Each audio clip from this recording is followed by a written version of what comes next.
Good morning student welcome to CHSE study point.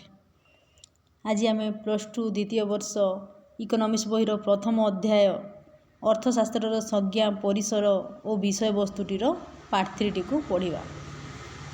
आगुरी आमर part 1 part 2 हो सारी। बर्तमान आज आम पार्ट 3 को पढ़ा। आज आमर आरंभ हो पेज नंबर 8 रु मु पेज नंबर 7 रु टिके डिस्कसन कर दूची। आमे पढ़ी पार्ट 2 रे रॉबिन्स को संज्ञा विषय। रॉबिन्स को जो संज्ञा रही सेठारे आमको कौन कौन देखा मिलता तार वैशिष्ट्य कौन थिला देखिबा। पॉइंट नंबर 1 असीम अभाव। असीम अभाव यार अर्थ होची मानवर अभाव असीम सीमाहीन। मनुष्यर गोटे अभाव पूर्ण होगा मात्र के तार आउ गोटे अभाव देखा दे थाए। आउ एटा होची मानव जीवन एक मौलिक वैशिष्ट्य। जदि आमर अभाव असीम बा सीमाहीन होई न थांता तेबे मनुष पक्षरे कौनसी अर्थनैतिक समस्या देखा दे न थांता। जेहेतु मनुष्यर अभाव असीम अटे तेबे कौन होची ना समस्त अभाव को आम परितृप्त करने संभव होना कारण आम पाखरे संबल रही सीमित। आम कौन करुचु ना आम जरूरी अभाव गुड़ी को प्रथमे निर्वाचन करनेउछु आउ कम जरूरी थिबा अभाव गुड़ी को आम स्थगित रखुचु किंबा बाद करुचु बाद दे देउछु माने परित्याग कर देउछु आम दरकार पड़ले। तो এইটা थिला हमर असीम अभाव। तापरे पॉइंट नंबर 2 आम पढ़ी सारिथिलु सीमित संबल। केवल संबल ही अच्छे जहाँ माध्यम आम आमर अभावर परितृप्त करि पारि थाउ। आउ आम पाख जो संबल रही तार मात्रा होची सीमित। संबल कहले कौन बुझा जाए पिला माने देखो अंडरलाइन करिवो। संबल कहले आम पाखरे थिबा अर्थ समय शक्ति द्रव्य और सेवा इत्यादि को बुझाई थाए। आ एहार जोगाण चाहिदा तुलनारे सीमित होइथिबारु अर्थनैतिक समस्यार उद्भव व सृष्टि होता है। तो आमर जेते चाहिदा अच्छी से अनुसार आम से तुलन आम पाखरे संबल कम रही सीमित रही जहाँफल कि आम आमर समस्त चाहिदा को परितृप्त करि न थाउ। जदि संबल असीम होता संबल सीमित न रहीकि आमर असीम होता बहुत सारा संबल होता आम पाखरे तेबे आमको केबे हेले आमर अभाव परितृप्त करने कौन समस्यार सम्मुखीन होगाकू पड़ न था। थर्ड नंबर पॉइंट संबलर विकल्प व्यवहार। सीमित संबलर विकल्प व्यवहार रॉबिन्स को संज्ञार तृतीय उपादान अंडरलाइन कर दियो। भूमि को खाद्यशस्य बा परिबा चाष करने व्यवहार करा जाई पारे। पुणी ए भूमि को आम बासगृह निर्माण पाई बा खेल पड़िया मध्य उपयोग करि पारू। गोटे 10 टंकिया नोट साहाय्य आम कलमटी उपभोग किणीपारू किंबा गोटे चलचित्र उपभोग करूँ। तो गोटे सामान जिनिस को आम तार विकल्प व्यवहार किपरि करि पारिबा। भूमि को से भूमि आम शस्य चाष करि पारिबा किंबा सेही भूमि रे आम परिबा चाष करिबा माने तार विकल्प व्यवहार करि पारिबा।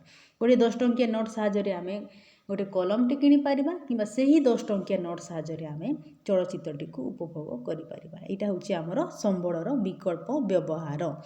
संबलर विकल्प व्यवहार आमको अग्राधिकार भित्ति अभाव मनोनयन करने बाध्य करें।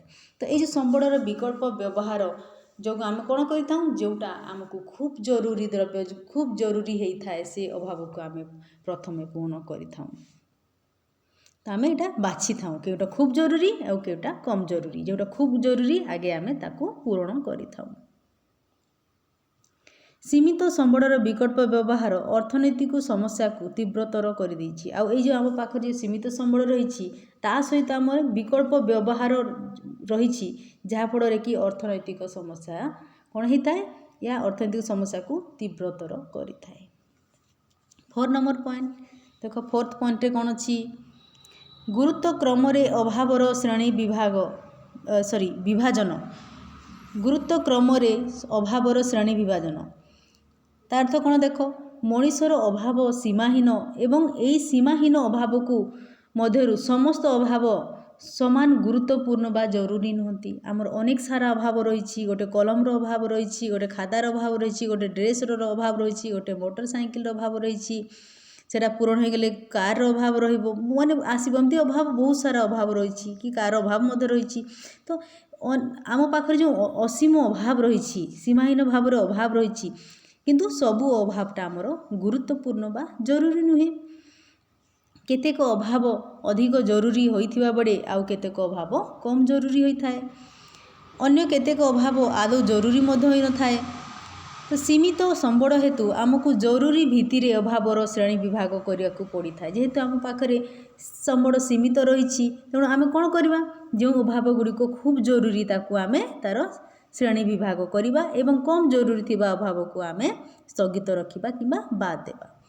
ଉଦାହରଣ ସ୍ୱରୂପ ଚଳଚ୍ଚିତ୍ର ଉପଭୋଗ କରିବା ଅପେକ୍ଷା ଖାଦ୍ୟର ଅଭାବ ଅଧିକ ଜରୁରୀ ଅଟେ। ଦେଖ, ଉଦାହରଣରେ ଦିଆଯାଇଛି, ଗୋଟେ ଚଳଚ୍ଚିତ୍ରକୁ ଉପଭୋଗ କରିବା ଅପେକ୍ଷା ଖାଦ୍ୟର ଅଭାବଟା ଖୁବ୍ ଜରୁରୀ ଅଛି। କାହିଁକି ନା ଆମେ ଖାଦ୍ୟ ନ ଖାଇଲେ ବଞ୍ଚିପାରିବା ନାହିଁ। ଚଳଚ୍ଚିତ୍ର ବିନା ଉପଭୋଗରେ ଆମେ ବଞ୍ଚିପାରିବା। ବିଦେଶ ପରିଭ୍ରମଣ ଆଦୌ ଜରୁରୀ ହୋଇନଥାଏ। ସମ୍ବଳର ଦୁଷ୍ପ୍ରାପ୍ୟତା ଯୋଗୁଁ ଆମକୁ ଅଭାବ ଗୁଡ଼ିକ ଜରୁରୀ ଭିତ୍ତିରେ ନିର୍ବାଚନ କରିବାକୁ ପଡ଼ିଥାଏ। ପୁଣି ରହିଲା ପିଲାମାନେ ସମ୍ବଳର ଦୁଷ୍ପ୍ରାପ୍ୟତା, ଯେହେତୁ ସମ୍ବଳ ସୀମିତ ରହିଛି, ଆମ ପାଖରେ ଅତ୍ୟଧିକ ନାହିଁ, ଏହାର ଦୁଷ୍ପ୍ରାପ୍ୟତା ଅଛି। ତ କ'ଣ କରିବା ଆମେ ନା, ଆମକୁ ଅଭାବ ଗୁଡ଼ିକ ଜରୁରୀ ଭିତ୍ତିରେ ବିଭାଜନ କରିଥାଏ। କେଉଁ କେଉଁ ଜିନିଷ, କେଉଁ କେଉଁ ଅଭାବ ଆମ ପାଇଁ ଖୁବ୍ ଜରୁରୀ ଅଛି, ସେ ଭିତ୍ତିରେ ଆମେ ତାକୁ ନିର୍ବାଚନ କରିଥାଉ। ଅଧିକ ଜରୁରୀ ଅଭାବ ଗୁଡ଼ିକ ପ୍ରଥମେ ପରିତୃପ୍ତ କରାଯାଏ, ଆଉ ଅପେକ୍ଷାକୃତ କମ୍ ଜରୁରୀ ଅଭାବକୁ ଆମେ ଭବିଷ୍ୟତ ପାଇଁ ସ୍ଥଗିତ ରଖିଥାଉ। ମାନେ ପଛେ ସେଟା ଯେତେବେଳେ ଆମ ପାଖରେ ସମ୍ବଳ ଆସିବ ଆମେ ତାରକୁ ପୂରଣ କରିବା, ପରିତୃପ୍ତ କରିବା ଏବଂ ଆଦୌ ଜରୁରୀ ହୋଇନଥିବା ଅଭାବ ଗୁଡ଼ିକ ଆମେ ସମ୍ପୂର୍ଣ୍ଣ ବାତିଲ କରାଯାଇପାରେ। ଆମେ କ'ଣ କରିଥାଉ, ସମ୍ପୂର୍ଣ୍ଣ ବାଦ୍ ଦେଇଥାଉ ଆମର ଅଭାବ ଲିଷ୍ଟରୁ। ତେଣୁ ମନୁଷ୍ୟକୁ ଅର୍ଥନୈତିକ କାର୍ଯ୍ୟାବଳୀ ଏହି ମନୋନୟନ ପ୍ରକ୍ରିୟାର ସମାହାର କହିଲେ ଅତ୍ୟୁକ୍ତି ହେବ ନାହିଁ। ତ ମଣିଷର ଯେଉଁ ଅର୍ଥନୈତିକ କାର୍ଯ୍ୟାବଳୀ ଅଟେ, ଏହା ମନୋନୟନ ମାନେ ବାଛିବା, ଚୟନ କରିବା, କେଉଁଟା ଖୁବ୍ ଜରୁରୀ, କେଉଁଟା କମ୍ ଜରୁରୀ, ଏସବୁ ବାଛିବାର ଯେଉଁ ପ୍ରକ୍ରିୟା ରହିଛି, ଏହାର ସମାହାର କହିଲେ ଭୁଲ ହେବ ନାହିଁ। ରବିନ୍ସ ଯଥାର୍ଥରେ ଅର୍ଥଶାସ୍ତ୍ରକୁ ଏକ ମନୋନୟନ ବିଜ୍ଞାନର ଆଖ୍ୟା ଦେଇଛନ୍ତି। ଅଣ୍ଡରଲାଇନ୍ କର।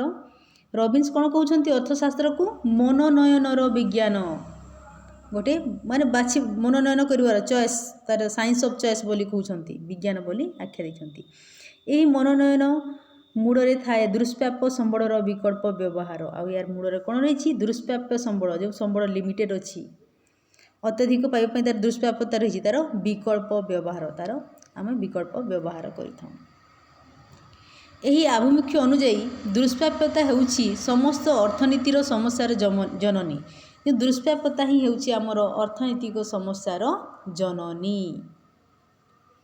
ଦୁଷ୍ପ୍ରାପ୍ୟତା କାରଣରୁ ଅର୍ଥଶାସ୍ତ୍ର ଆମକୁ ଶିକ୍ଷା ଦିଏ ସୀମିତ ସମ୍ବଳର କିପରି ସମୁଚିତ ବିନିଯୋଗ କରିବାକୁ ହେବ।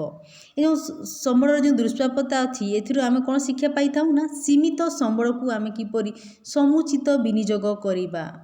ଆଉ ମାନବିକ ଅସ୍ତିତ୍ୱର ଉପର ଲିଖିତ 4ଗୋଟି ଅବସ୍ଥାକୁ ଜଣେ ଗୃହସ୍ଥର ପରିସ୍ଥିତି ମାଧ୍ୟମରେ ବୁଝାଇ ଦିଆଯାଇପାରେ। ତ ଜଣେ ମଣିଷ ତାର ଉପର ଲିଖିତ 4ଗୋଟି ଅବସ୍ଥାକୁ ଜଣେ ଗୃହସ୍ଥର ପରିସ୍ଥିତି ମାଧ୍ୟମରେ ବୁଝାଇ ଦେଇପାରେ। ମାନେ ଆମେ ଯେଉଁ ଉପରେ ପଢ଼ିଲୁ, ଅସୀମ ଅଭାବ, ସୀମିତ ସମ୍ବଳ, ଆଉ ସମ୍ବଳର ବିକଳ୍ପ ବ୍ୟବହାର, ଆଉ ଗୁରୁତ୍ୱ କ୍ରମରେ ଅଭାବର ଶ୍ରେଣୀ ବିଭାଜନ, ଏ ଯେଉଁ 4ଟି ଆମେ ପଢ଼ିଲୁ ଉପରେ, ରବିନ୍ସଙ୍କର ଯେଉଁ ସଂଜ୍ଞା ପଢ଼ିଲୁ ଆମେ 4ଟି, ସେ ମାଧ୍ୟମରେ ଜଣେ ଗୃହସ୍ଥଙ୍କର ପରିସ୍ଥିତିକୁ ଏଠି ବୁଝାଇ ଦିଆଯାଇଛି।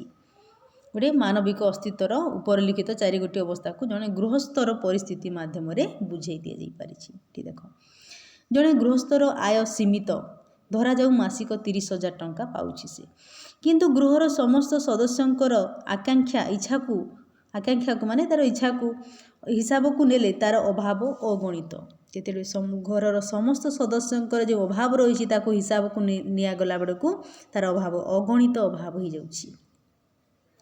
ଜଣେ ସାଧାରଣ ଗୃହସ୍ଥ ଡାଲି, ଚାଉଳ, ପନିପରିବା, ତେଲ, ଲୁଣ, ଜାଳେଣୀ, ଔଷଧପତ୍ର, ଲୁଗାପଟା, ବହିପତ୍ର, ସିନେମା ଟିକେଟ, ଯାତାୟାତ ପାଇଁ ଯାନବାହନ ଇତ୍ୟାଦି ପରି ଅନେକ ଦ୍ରବ୍ୟ ଓ ସେବା ଆବଶ୍ୟକ କରନ୍ତି। ଏଇଟା ସାଧାରଣ ପରିବାର ସମସ୍ତଙ୍କର ପ୍ରାୟ ଅନେକ ପରିବାରରେ ଏହି ସମସ୍ୟା ଦେଖାଦେଇଥାଏ, ଏହି ଅଭାବ ଦେଖାଦେଇଥାଏ। ଏ ସମସ୍ତ ଆବଶ୍ୟକତା ମେଣ୍ଟାଇବା ପାଇଁ 30,000 ଟଙ୍କା ଆଦୌ ଯଥେଷ୍ଟ ନୁହେଁ। एपरी परिस्थिति रे परिवार को बाछिबाकू पड़िबो केउटा नितांत जरूरी अछि आउ केउटा अल्प जरूरी अछि आउ केउटा खूब जरूरी अछि ताकू से आगे पूर्ण करिवो एवं केउटा कम जरूरी अटे से सबू आवश्यकता को से कौन करिवो दरकार पड़े स्थगित रखिवो ताकू स्थगित रखिबाकू हेबो कारण ता पाखरे संबळ सीमित रहिछि 30,000 टंका मात्र रहिछि सेथिरे से जेते तार अभाव पूर्ण होई पारिबो ताकू पूर्ण करिवो आउ ताकू जरूरीकालीन भित्तिरे पूर्ण करिवो जेउटा खूब जरूरी से गुडी से पूर्ण करिवो आ बाकी सब आवश्यकता को कौन करिवो स्थगित रखिवो भविष्यत पई जड़े व्यक्ति बा गोटे परिवार पाई जहाँ सत्य सामग्रिक भावे ताहा एक समाज पाई मध्य सत्य अटे गोटे राज्य बा देशर श्रम शक्ति प्राकृतिक संबल गच्छित पुंजी इत्यादि सीमित अटे अच्छा जड़े व्यक्ति बा गोटे परिया पाई जहाँ सत्य अटे सामग्रिक भाव में ताहा गोटे समाज पाई मध्य सेही परि सत्य अटे सेही समाज गोटे व्यक्तिर जेपरि अभाव देखा जाइए गोटे परिवार मध्य अभाव देखा जाइए ठीक सेही परि गोटे समाजर मध्य ठीक सेही परि अभाव देखा जाइए तांको पाखरे मध्य संबल सीमित थाए आ अभाव असीम थाए गोटे राज्य बा देशर श्रम शक्ति प्राकृतिक संबल गच्छित पुंजी इत्यादि सीमित अटे गोटे देशर जदि देखिबा तार श्रम शक्ति प्राकृतिक संबल गच्छित पुंजी एटा मध्य तार सीमित अटे एही स्वल्प साधन को नहीं समाज को बाछिबाकू पड़िबो अधिक बमा उत्पादन करने हेबो ना अधिक खाद्य शस्य उत्पादन करने तो गोटे देश पाई जार तार जिते संबल सीमित स्वयं अच्छी संबल सीमित रही सीमित संबल रही से मध्य तार अभाव गुड़ी बाछिबाकू पड़ी था अग्राधिकार भित्तिरे ना से अधिक बमा प्रस्तुत करिवो ना अधिक खाद्य शस्य प्रस्तुत उत्पादन करिवो अधिक रंगीन टीवी उत्पादन करिवो ना अधिक औषध बा आवास प्रस्तुत करने को हेबो एपरी गोटे देश को मध्य गोटे राष्ट्र को मध्य एपरी मनोनयन करने को पड़ी थाए आ से मध्य तार गुरुत्वपूर्ण भित्तिरे अग्राधिकार भित्तिरे ताकू बाछि थाए यथासंभव सार्वभौम उपाय सीमित साधनर असीम अभाव सह यथापयुक्त व्यवस्था करी सर्वाधिक संतोष आहरण करने ही अर्थशास्त्र विषय वस्तु अंडरलाइन कर दियो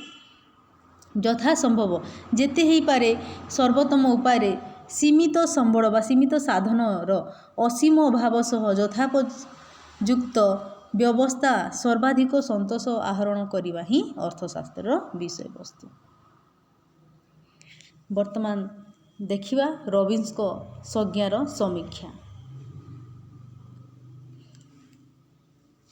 मोर आशा अच्छी एते दूर तुम पिला माने भल भाव बुझी पारिथिबो जदि बुझी पारनो कमेंट सेक्शन में कमेंट्स करी बताइबो मु खूब शीघ्र तुमको रॉबिन्स को संज्ञा रो समीक्षा टीको अपलोड करी वीडियो थैंक यू।